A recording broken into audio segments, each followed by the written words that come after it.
Жилу – вид благотворительности в традиционном казахском обществе, помощь людям, оказавшимся в тяжелом материальном положении, джут, падеж скота, пожар, потеря имущества, большой долг.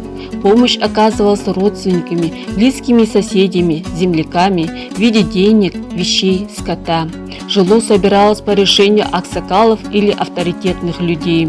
Для казахского народа слово «жилу» – тепло имеет особое значение. Казахи говорят «цы жилыдан түнілме». Если взгляд теплый, жди от него только хорошее. Также есть выражение «жылы қабақ танытты» – уделил теплое внимание. В казахском обществе взаимовыручка всегда имела место, и связано это со словом «жилу». Есть у казахов традиция «жилу жинау», дословно «собирать тепло», делиться своим душевным и материальным теплом.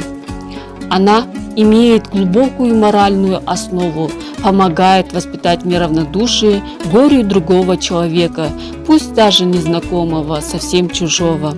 История «жилу жинау», как и другие казахские традиции, наверняка берет свое начало в далеком прошлом.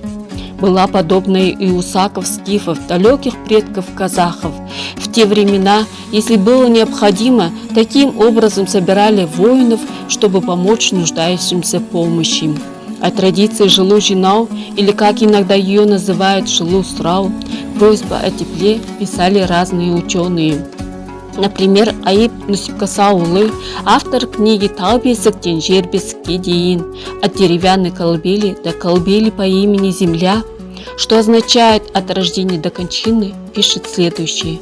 Если кто пострадает вследствие пожара, землетрясения или наводнения, не может уплатить кун, или же страдает от болезни, падежа скота, и в один день становится бедным, уважаемые аксакалы, а также авторитетные личности аула, посовещавшись, решают оказать тому помощь, собирают народ, разъясняют ситуацию и призывают к жилу жинау.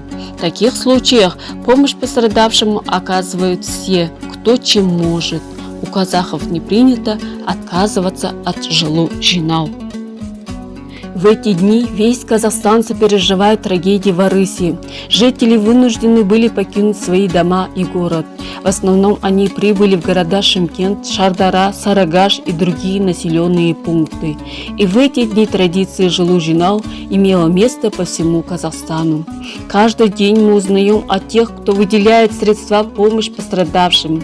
Среди тех, кто помогает, есть и бизнесмены, выделившие миллионы тенге из собственных средств, и граждане, решившие отдать арысцам однодневную зарплату. Так, один бизнесмен предоставил свой ресторан для размещения потерявшим кров. Другие граждане предлагают беженцам поселиться в их доме. Среди помогающих немало представителей разных национальностей. Один человек написал, что готов отдать собственность пострадавшей семье свой новый дом.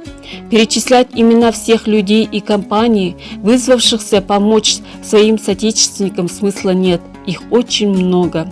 Даже маленькие казахстанцы не остались в стороне от всеобщего жилу жинау. СМИ писали о 10-летнем мальчике, разбившегося ради помощи свою копилку, деньги, которые долгое время собирал на игровую приставку. Он решил отдать в помощь своим соотечественникам, потому что пострадавшим нужнее. Это и есть традиция жилу жинау, и с ней можно преодолеть самые трудные жизненные коллизии.